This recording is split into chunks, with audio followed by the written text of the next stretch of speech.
Boa noite, professor Dr. Geisídio, tudo bem com o senhor? E aí, meu querido professor Marquinhos, tudo bem sim contigo, meu caro? Tudo bem, estamos aí, né? No começo da semana já um pouco cansados, a voz já está cansada, né? Mas é isso aí, a gente está feliz de estar conseguindo produzir aí nesses tempos que muita gente, né, teve comprometido o seu ganha-pão, né? A gente está conseguindo trabalhar e continuar mantendo aí o nosso podcast aqui também, né, Jason? É isso aí, Marquinhos. Realmente, se a gente levar em conta a atual situação da humanidade, eu acho que, né, a gente tem conseguido desempenhar um bom papel, porque realmente somos privilegiados aí de poder fazer, né, o nosso trabalho, pelo menos parte dele em casa, né? Como o próprio Vem Cienciar, né? Marquinhos sempre conta aqui que a gente teve essa ideia de começar a fazer um podcast para se encontrar, para tomar uma cerveja, bater um papo, né? Marquinhos sempre me cobrava que a gente mora na mesma cidade e se via quase nunca. E aí vem a pandemia, nos afasta, mas felizmente aí, graças aos avanços tecnológicos, a gente consegue levar adiante o Vem Cienciar, e acho que também vale a pena citar aqui, né, Marquinhos, que estamos bem felizes aí, porque a gente atingiu no mês passado um pico aí de 4º lugar no ranking da Apple Podcasts. Teve alguns picos ali em 5º, em 6º lugar, então, mas o mais perto que a gente chegou da liderança foi um 4º lugar. Então, agradecer a todos vocês aí. A gente sabe que essa audiência massiva foi muito liderada pelo nosso episódio sobre as vacinas de DNA, mas também tem outros episódios ali que alavancaram bastante, né, que ajudaram a aumentar a nossa audiência e colocar o Vem Cienciar aí no top nacional dos podcasts de ciência, o que é bastante motivo de bastante orgulho para a gente, né? A gente fica bem feliz e tinha que agradecer vocês hoje, todos aqui que nos ouvem. Muito obrigado, pessoal. É verdade, muito obrigado por ouvir a gente, por confiar no nosso trabalho aqui. E eu sempre deixo, né, gosto de ressaltar que a gente faz, né, e não estou desmerecendo ninguém, mas a gente faz esse trabalho totalmente sem apoio, tá, pessoal? A gente não tem ajuda financeira de ninguém, somos só eu e o professor Jason aqui mesmo, né? Mas, então, para a gente chegar em 4º lugar de podcast de ciência, né, no Apple Podcasts do Brasil, né, cara, para a gente é um feito, né? Muito além do que a gente esperava, né, Jason? Muito além do que a gente esperava quando começou com esse projeto aqui. Então, a gente está bem feliz e isso só dá mais ânimo para a gente continuar trabalhando e trazendo ciência de qualidade para vocês. Bom, Jason, então hoje a gente está aqui porque saiu aí uma notícia e a gente, sempre que tem essas notícias novas relacionadas à ciência, relacionadas à biologia, a gente tenta trazer o mais rápido possível para os nossos ouvintes. E saiu uma notícia que mostra para a gente 3 parentes de quem, professor Jason? De quem? Do nosso querido coronavírus. Tá aí, vamos debater um pouquinho, Marquinhos, sobre essa polêmica, né, que foi criada aí nas redes sociais e até alguns cientistas falando que o SARS-CoV-2 tinha sido criado em laboratório. Cara, aí a gente vê como a nossa educação científica é falha mesmo, né? Porque para tantas pessoas acreditarem, para cientistas acreditarem que um vírus foi criado em laboratório, cara, criar um vírus em laboratório não é uma coisa assim, né, gente? Não é uma coisa tão simples, né? Então, a notícia, pessoal, é que estudando um gênero de morcegos, morcegos de Laos, né, Jason? A gente teve a descoberta de 3 vírus que são que tem uma coincidência, uma semelhança genética né, maior do que 95% com o nosso SARS-CoV-2, causador da Covid-19. Então, a gente resolveu gravar esse episódio aqui para debater um pouquinho sobre esse assunto aí com vocês, né? Eu e o Jason vamos trazer alguns aspectos importantes dessa descoberta, né, Jason? É isso aí, Marquinhos. Bom, a gente já tem episódio, além da gente falar especificamente nos vários episódios nossos aqui a respeito da evolução, com todos vocês que são nossos ouvintes, nós temos episódio lá gravado com o Gerson, né, com o Luiz, especificamente sobre evolução, pessoal. A gente já recebeu aqui o Glauber, um super especialista aí dentro da bioinformática, que tem artigos, né, sensacionais com o coronavírus. Então, vocês podem voltar um pouquinho, alguns episódios atrás, né, e dar uma conferida, uma reatualizada no conhecimento científico de vocês em relação a esse assunto. Mas a nossa opinião aqui científica, né, ela agora ela parece estar sendo confirmada, ou seja, sempre que a gente falou aqui com vocês a respeito do coronavírus, a gente sugeriu que pode ter sido criado em laboratório, é uma probabilidade muito pequena, como o Marquinhos falou, criar um vírus em laboratório não é assim tão fácil. O que a gente conhece de evolução nos fazia acreditar que é o SARS-CoV-2, esse vírus, né, chamado aí como coronavírus, que infectou já e matou quase 600 mil pessoas somente no Brasil, ele provavelmente era uma evolução, né, uma modificação de alguma coisa, de algum outro vírus que já existia na natureza. Né? Alguns charlatães, alguns pesquisadores, até famosos, né, foram para a imprensa ou para as redes sociais e falaram, olha, a gente não conhece nenhum vírus parecido com o SARS-CoV-2, então, logo, né, essa era a lógica deles, se a gente não conhece nada parecido com o SARS-CoV-2, então ele foi criado em laboratório, né, porque daí as empresas iam desenvolver vacinas muito rapidamente para ganhar bilhões de dólares, essa coisa toda. Gente, não é porque nós não conhecemos alguma coisa que ela não existe, né? A ciência, não, às vezes, ela não tem por que sair procurando coisas que não são tão relevantes assim. Então, a partir do momento que o SARS-CoV-2 ficou altamente relevante na nossa vida, na história da humanidade, as pessoas começaram a tentar entender, pô, de onde veio? Lá o mercado público de Wuhan, lá na China, E agora, então, saiu um pré-print, né? Não é um artigo publicado ainda, ele está no formato pré-print, que acho que talvez até vale a pena, né, Marquinhos, a gente explicar daqui a pouquinho o que é um pré-print. Mas então o pré-print está lá, né, os pesquisadores especialistas estão revisando esse artigo, e aí daqui a um pouco tempo provavelmente ele estará publicado, e o que ele está sugerindo é que a gente então finalmente achou, como o Marquinhos falou aí, né, lá em Laos, perto da China, o pessoal estudando alguns morcegos acharam aí então alguns parentes naturais do nosso querido SARS-CoV-2, né? A gente vai falar um pouquinho mais disso. Acho que antes de devolver para ti, Marquinhos, comentar, e daí a gente já pode entrar, de repente, na questão dos artigos, mas então, só, pessoal, como eu mencionei o que é um pré-print, a gente também aqui já falou, né, no nosso episódio de método científico, de artigo científico, o pré-print, em vez de você publicar um artigo numa revista científica, você, na verdade, você deposita esses teus achados num site, num banco de dados, que eles vão ficar ali meio aberto para qualquer pessoa no mundo ir lá visitar. De repente, se você entende do assunto, você pode fazer algumas críticas, pode fazer algumas sugestões em relação àquele artigo, enquanto ele está sendo revisado. E ele vai ser revisado e talvez, né, ele seja aprovado com considerações, sem considerações, aceitando as sugestões das pessoas que foram lá, como se fosse um Facebook, assim, né, as pessoas vão lá e deixam, favor melhorar a figura 4, favor transferir essa referência, favor citar esse outro artigo. Essas coisas podem ser incorporadas na versão final do artigo. E aí sim, depois ele passa para um estágio aprovado, aí sim ele é um artigo científico considerado válido. Tá? Então, o formato atual disso que a gente vai conversar hoje aqui com vocês, a informação científica ainda está no formato pré-print. Tá? Não está aprovado, não é um artigo científico válido. Eu faço questão de ressaltar isso porque alguns pré-prints se dá muita bola, se fala, se causa toda uma polêmica na sociedade científica e na sociedade não científica, e daí, na verdade, se descobre que o pré-print tinha dados falsos ou alguma coisa assim, então ele some, ele nunca vira um artigo. Tá? Então, bom, agora que está esclarecido quem é o pré-print, vamos falar um pouquinho aí, Marquinhos, como foi realizado esse estudo, então, que acho que é o que o pessoal mais quer saber, né? Pô, acharam, então, os parentes do nosso querido SARS-CoV-2. Mas só antes, Jason, para justificar por que a gente está fazendo, né, um episódio sobre uma notícia de um pré-print. Porque existem pré-prints e pré-prints, né? Então, a gente sabe que é muito provável, até pelo grupo que fez a pesquisa, que é um grupo, uma universidade do próprio Laos, mas com um grupo do Instituto Pasteur da França, né?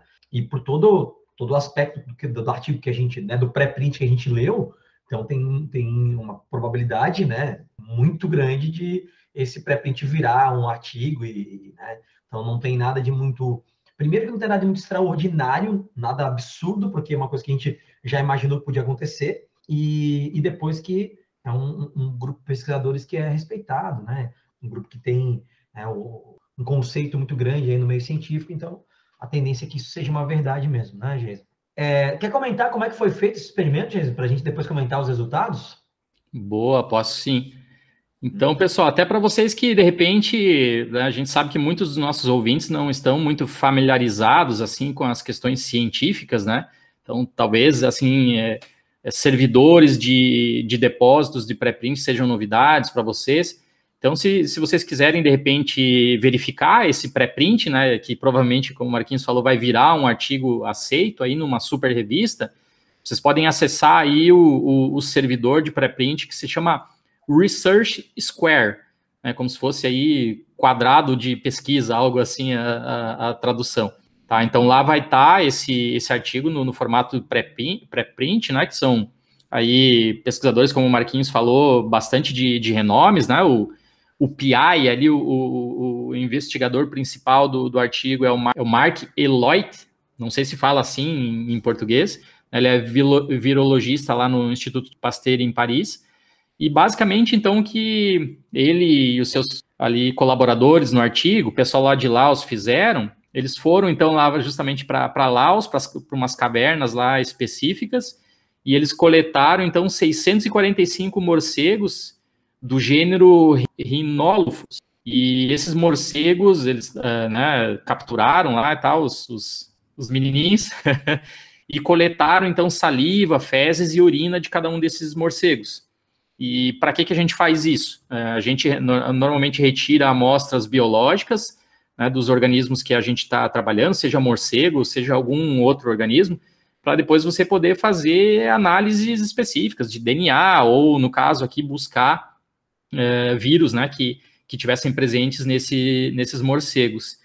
Então, eles encontraram 3, vamos dizer assim, variantes, né, de vírus, a Banal 52, a Banal 103 e a Banal 236, que foram nomeadas por eles, né, como Banal, não existiam, esses vírus não eram descritos ainda na literatura, e quando eles fizeram a análise genética dessas 3 variantes, né, do Banal 52, 103 e 236, eles viram aí que eles são basicamente mais do que 95% idênticos ao genoma do nosso querido SARS-CoV-2, o vírus que causa a Covid-19.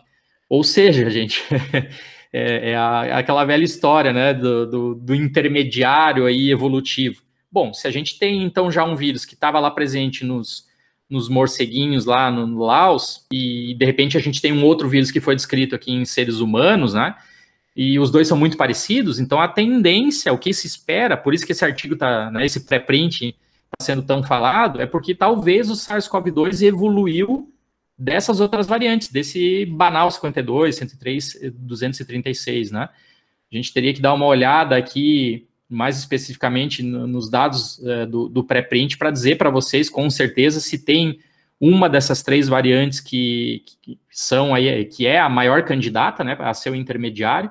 Mas vamos aqui, nesse momento, sem entrar em tantos detalhes técnicos assim, tratar as 3 como possíveis candidatos aí para, né, ser o intermediário a partir do qual o SARS-CoV-2 evoluiu. Assim, gente, é um resultado realmente espetacular, né, para quem é do field, para quem é desse domínio de pesquisa, porque realmente tem alguns pesquisadores agora especialistas dizendo que se existia algum traço de dúvida, com esse pré-print aqui, a gente agora, né, tira qualquer medo de dizer que poderia ter sido criado em laboratório. Não, já existia algo na natureza lá, muito parecido com o SARS-CoV-2, e, bom, como a gente sempre fala aqui, né, vírus de RNA podem sofrer mutações muito rápidas, podem se transformar em coisas diferentes, e ao mesmo tempo que a gente, com esse pré-print, a gente cria esse link para a possibilidade aí de evolução natural, né, de surgimento natural do SARS-CoV-2, eu acho que também ele deixa aí um alertinha que aquela regiãozinha lá de Laos, né, aquela parte ali do sul da China e tal, o pessoal tem que ficar, assim, bastante alerta, porque a gente está vendo que aparentemente ali é um local, assim, de domínio né, onde existem vírus potencialmente perigosos para a humanidade. Então tem todo, né, aquele pessoal que trabalha coletando lá os guanos, né, as fezes de morcego nas cavernas para usar como adubo. Tem o pessoal que gosta de explorar a caverna, né, por questão de aventura.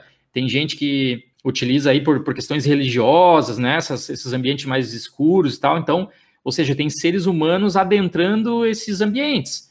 E aí, se você tem aí, né, a literatura científica mostrando variantes perigosas para a humanidade lá, e tem seres humanos indo para lá, ou seja, vocês estão entendendo onde estou querendo chegar, né? Algum ser humano, de repente, pode ser infectado ali por esses vírus, e, de repente, esses vírus mutar no ser humano e surgir alguma coisa diferente aí que cause um problema maior para a nossa espécie, né? Então, é uma notícia interessante, uma notícia legal, né? Bombástica. A gente parece que achou, então, os parentes aí do coronavírus, mas, ao mesmo tempo, Marquinhos, eu acho que deixa todo mundo de cabelo meio em pé aí, porque, né, temos que ter muito cuidado com essa região aí do sul da China, né, que parece ser um local meio perigoso, com vírus meio desconhecidos para nós, né, principalmente esses relacionados aí aos morcegos. Então, na verdade, estava até lendo hoje que a gente já tinha comentado nos nossos episódios sobre coronavírus, né, a gente fez 2, né, lá no início da pandemia, lá na primeira temporada, e a gente já tinha comentado que a semelhança genética entre o SARS-CoV-2 e o SARS-CoV causou a síndrome respiratória aguda, né? Lá no início dos anos 2000, né? 2001, 2002, né? Ele já tinha 80% de semelhança genética. Então, isso já era um indicativo muito forte de que existia na natureza e que é muito mais provável que foi uma mutação de um vírus que já existia do que criado em laboratório.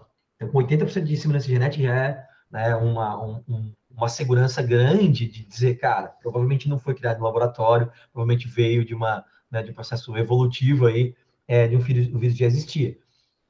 Já o SARS lá, né, o SARS-CoV, o primeiro, antes do SARS-CoV-2, que causa Covid agora, ele já usava uma estratégia igual de penetração, né, de infecção de célula, usando o mesmo receptor da membrana, que é a ECA2, a ACE2, né? Já usava o mesmo receptor. E agora, com os 3 vírus, os 3 banal aí, né, os 3 vírus encontrados no morcego do Laos, eles têm uma semelhança genética maior do que 95%, em torno de 96% eles todos, né? Cara, a probabilidade, né, de ter vindo aí é absurdamente grande, né? Eles têm, inclusive estava no artigo aí, não sei se o Jesus quer comentar alguma coisa mais específica sobre isso, mas eles têm a proteína spike, idêntica, né, a do SARS-CoV-2, e eles têm 3 genes relacionados ao processo de infecção da célula hospedeira, 3 genes que estão presentes, que são idênticos aos genes a esses 3 genes do SARS-CoV-2. Então, gente, é muito provável, mas muito provável, que o SARS-CoV-2 veio de uma mutação, como o Jesus falou, de uma mutação a partir de um desses 3 vírus, né? Ou de algum que seja relacionado a esses 3, né, Jesus? A crítica de alguns cientistas era justamente esse ponto que o Marquinhos tocou agora, né? Então, nós já falamos aqui para vocês em outros episódios. Como é que o coronavírus ele infecta as nossas células? Assim, de uma maneira bem básica, gente. Quando vocês imaginam o coronavírus, aquela bolinha redonda com aquelas espículas, né, que dá um aspecto de coroa para ele. Cada proteínazinha daquela ali é a proteína spike, a proteínazinha S, né, em português. E aí a galera dizia, olha, mas uma região específica do genoma do SARS-CoV-2, lá que faz ali um domínio de ligação da proteína S com a ACE2, com a ECA2 em português, né? Ou seja, o mecanismo chave-fechadura. Não existe no genoma, é uma coisa muito nova, nunca foi vista em outros vírus. Então tá aí, não? Agora, né, como o Marquinhos comentou, essa região genômica, né, que é o domínio de ligação aí da proteína S lá com o ACE2, ela existe também nessas variantes virais, ela já tinha surgido na natureza, só que nunca tinha causado algum problema muito grave para a humanidade. Uma das pesquisadoras até comentou, né, nessa matériazinha que a Nature fez em relação ao pré-print desse estudo, ela falou, olha, a gente trouxe esses banal aí, essas variantes virais para o nosso laboratório, E a gente viu que sim, eles conseguem in vitro infectar células humanas. Ou seja, eles têm lá a proteína spike muito parecida com o nosso querido coronavírus. Querido, entre aspas, porque causou um desastre aí na humanidade, né? Então, ela, assim, o pessoal vai estar estudando isso também em laboratório para tentar entender, né, melhorzinho, assim, a patogenicidade dessas variantes de vírus chamado banal em células humanas em laboratório. E, de repente, daqui a pouco, aí no futuro, né, Marquinhos, a gente talvez tenha até descrito melhor essa filogenia, né, para o pessoal que nos ouve e não entende muito bem. Filogenia é uma maneira de fazer relação entre diferentes espécies. Então, a filogenia do SARS-CoV-2 está ficando agora um pouquinho mais completa. A gente já tinha achado ano passado uma variante chamada HAT-G13, né, que foi encontrada em Yunnan, na China, que ela era aí em torno de também 90 e poucos %, né, parecida com SARS-CoV-2. Provavelmente eles tiveram um ancestral comum há 40, 70 anos atrás. E agora a gente vem aí com os banal, né? Talvez, muito provavelmente, aí o banal 52 seja o mais parecidinho com SARS-CoV-2, mas a gente tem que confirmar isso, né? Agora, os três são mais do que 95%, então tá ótimo, não precisamos mais muito esquentar a cabeça, né? Não surgiu do nada, já tinha algo parecido na natureza, e agora a gente pode rastrear melhor essa historinha aí, o que aconteceu, né? Se alguma pessoa foi infectada com banal e daí sofreu uma mutação na pessoa, essa pessoa passou para outra pessoa, que daí teve outra mutação, ou se foi direto do morcego, no morcego surgiu, de repente, SARS-CoV-2, não sei, né, gente? Isso, como que esse pedaço do quebra-cabeça científico de como que surgiu lá em Laos, ou, né, em algum outro lugar ali próximo, e chegou lá em Wuhan para infectar os primeiros humanos que começaram a morrer, a gente ainda precisa estudar melhor esse link, não temos todas as peças da informação. Temos agora uma super peça importante, que é a questão da evolução do vírus, mas ainda faltam outras coisas realmente para a gente responder, né? Eu digo a ciência como um todo, né, pessoas? Você sabe que nem eu, nem o Marquinhos trabalhamos com genoma de vírus. É verdade. Mas Jason, na verdade, essa história, né, de o contato com morcegos, né, pode ter trazido esse vírus para o humano, e aí, como tu falou, a mutação pode ter acontecido uma mutação no morcego que fez esse vírus infectar humanos, ou um vírus do morcego conseguiu infectar humano e a mutação aconteceu no humano. A gente não sabe exatamente como isso, né, aconteceu e é muito improvável que se descubra, inclusive. Mas a questão é que coronavírus já está em contato com o humano, gente, há mais de 60 anos, né? Então, desde a década de 60 a gente tem registro de coronavírus. E como é que esses vírus criam novas variantes, né? E que começam a causar novos sintomas, novas doenças, novos modos de contágio e tal? É passando de uma pessoa para outra, gente, né? Então, aí é que a gente fala da questão do isolamento. Aí que a gente fala da questão de vacinação, né? É passando de uma pessoa para outra. Tá? Passando de uma pessoa para outra. A gente tem uma história aí com coronavírus já, não só na gente, animais domésticos também, né? Tem coronavírus de cachorro, de gato, que não é exatamente o que causa problema na gente, mas é um coronavírus. Então, por todo esse contexto, né, toda essa história, por todas as informações que a gente tinha, já era muito difícil acreditar de um vírus que é criado no laboratório. E, cara, eu, assim, né, sou muito avesso à teoria da conspiração, né? Então, cara, um vírus criado no laboratório para farmacêutica né, lucrar em cima e tal. Eu acho que isso é uma coisa um pouco... É óbvio que tem uma questão de lucro financeiro em cima dos remédios, tem medicações que poderiam ser fabricadas que não são fabricadas porque não tem interesse, porque são doenças que pouca gente tem, doenças muito raras. O Jason, né, é doutor em farmacologia, tem pós-doutorado, sabe muito bem do que eu estou falando, né, que isso é uma realidade, né? Mas daí a se criar um vírus, para depois se criar o vírus, se criar uma vacina, se uma empresa tivesse feito isso, ela já está com a vacina na mão, gente. Não é assim, criamos um vírus, agora vamos demorar 1 ano e pouco para formar uma vacina. Não, cara. Não ia acontecer desse jeito, entendeu?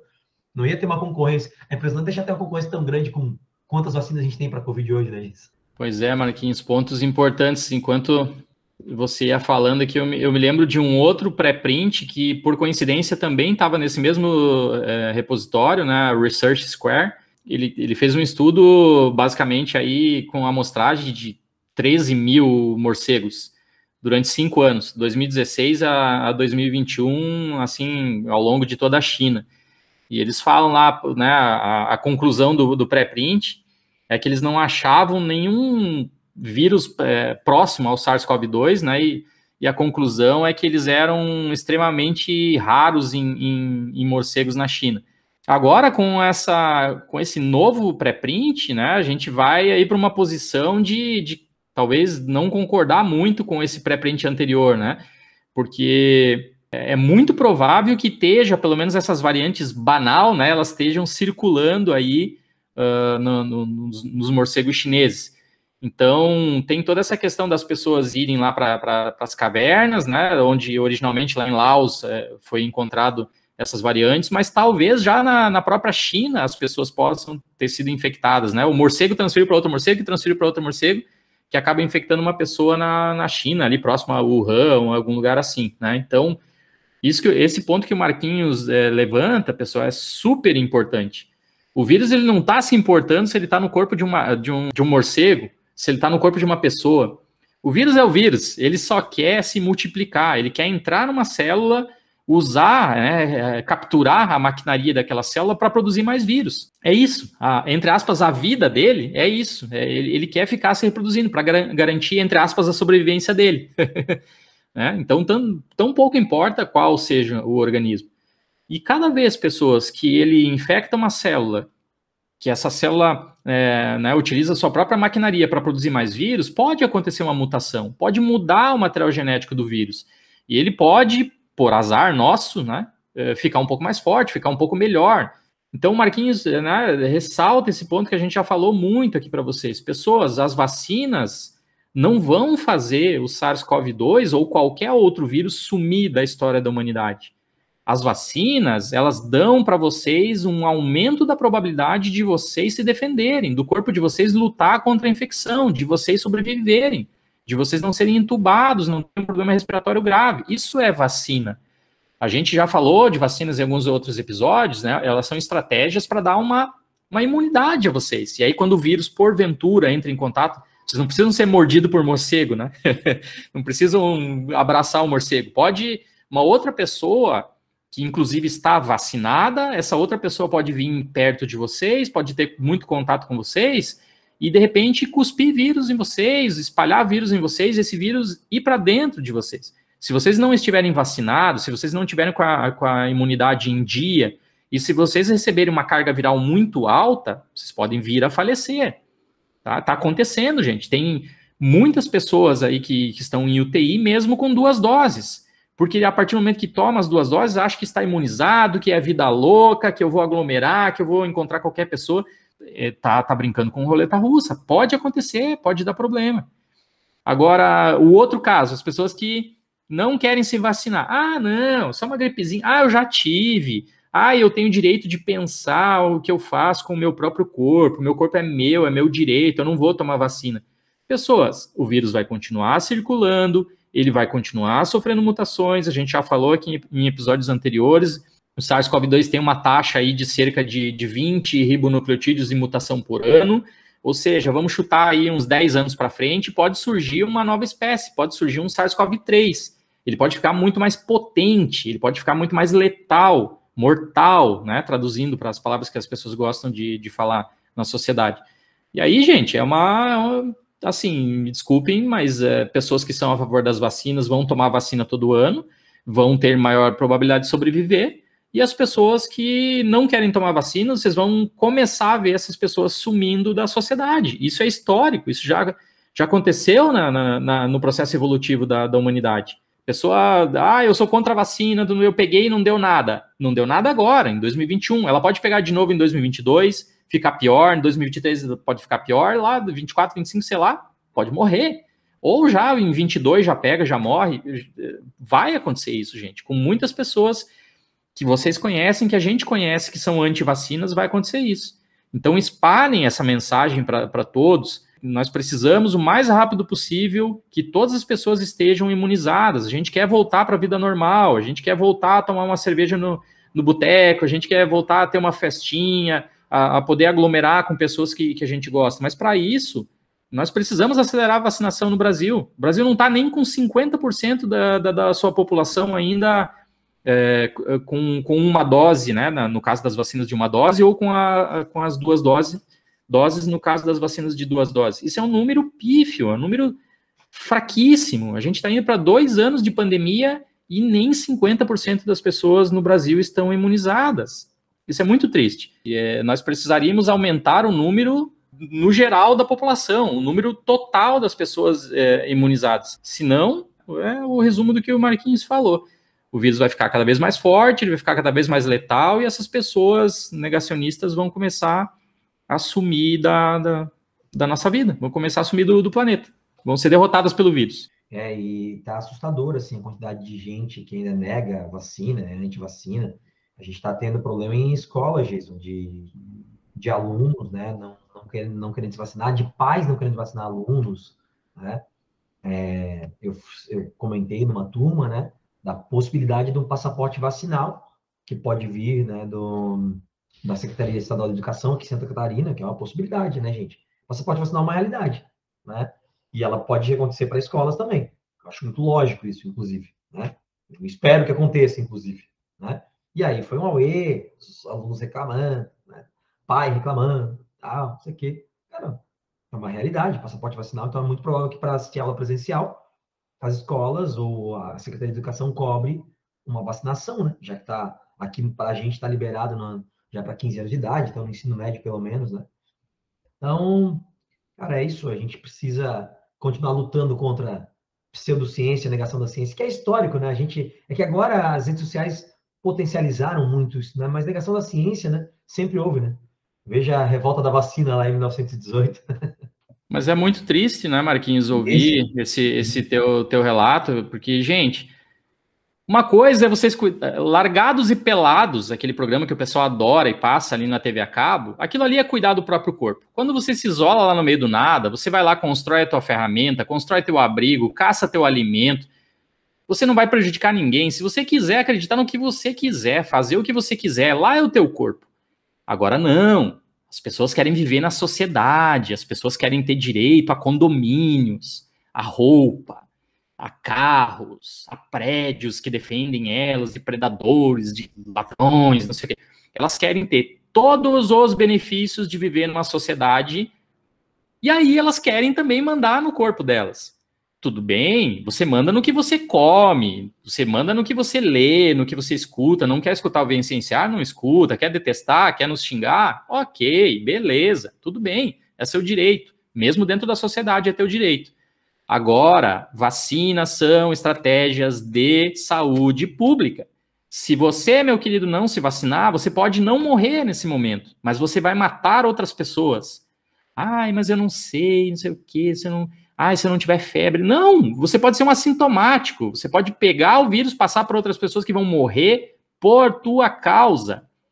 Nós, como sociedade, queremos você aqui dentro sem estar vacinado? Eu não quero. E eu vou lutar para que a sociedade não queira pessoas não vacinadas perto de nós. Porque a gente quer voltar à vida mais normal, mais breve possível. E por incrível que pareça, a gente fala isso também pensando na saúde de vocês. Porque, como eu já falei no comentário anterior, a tendência é cada vez mais pessoas que não estejam vacinadas vão perder o jogo da vida, vão morrer, vão falecer, vão ficar pelo caminho, porque o vírus vai ficar, entre aspas, cada vez mais forte. Verdade. Tá aqui o Fumble, ó. O pessoal pediu, Jason, para eu mostrar mais meu cachorro quando a gente botar no YouTube. Tá aqui, ó. Ele veio aqui pedir um carinho. Fumble já vacinado contra o coronavírus, inclusive. Coronavírus de cachorro, mas tá vacinado, né? Bom, Jason, não sei se tem mais alguma coisa aí que você queira contribuir. Esse foi um episódio que a gente já imaginou que fosse um pouquinho mais curto mesmo, né? A gente não tem tanta informação ainda sobre. Quando sair o artigo de verdade, a gente pode fazer um outro episódio detalhando mais alguns aspectos aqui, mas essa informação acho que é importante que vocês tenham acesso o mais rápido possível mesmo, né? E vamos torcer para que essas descobertas ajudem a criar novas estratégias, né? Porque isso tudo é informação que vem, né, gente? Podem ser um subsídio aí para criar novas estratégias de vacinação, novas estratégias, talvez, de um tratamento para a Covid que ainda não existe. E então esperamos que esse conhecimento científico que está surgindo aí em cima desse vírus que ainda é tão desconhecido para a gente, né, consiga melhorar a nossa atuação contra ele, né? É isso aí, meu querido Marquinhos. Mas acho que concordo contigo. É um episódio que a gente tinha que fazer o mais rápido possível, né? Exigiu a gente ter que dar uma estudada aí em questões que estão fora do nosso domínio científico. Mas o pessoal, né? Hoje a velocidade do mundo é surreal. A galera quer a novidade o mais rápido possível. A gente tem algumas limitações técnicas aqui, né? Eu e o Marquinhos, porque a gente tem que estudar, tem que preparar, tem que gravar, tem que editar, tem que lançar o episódio. Então, mas mesmo assim, acho que vai sair num bom timing aí para matar a sede dos nossos ouvintes de conhecimento científico. Verdade, professor Geso. Então é isso. Obrigado pela parceria mais uma vez. Tamo junto. Galera, obrigado por ouvir a gente. Continue ouvindo. Indiquem para os amigos. A gente está tentando crescer devagarzinho para atingir cada vez mais pessoas e nosso intuito não é atingir pessoas para ter qualquer tipo de benefício em cima disso. Nosso benefício é trazer conhecimento, é trazer ciência para vocês e fazer com que vocês entendam, né, o que é ciência, confiem na ciência.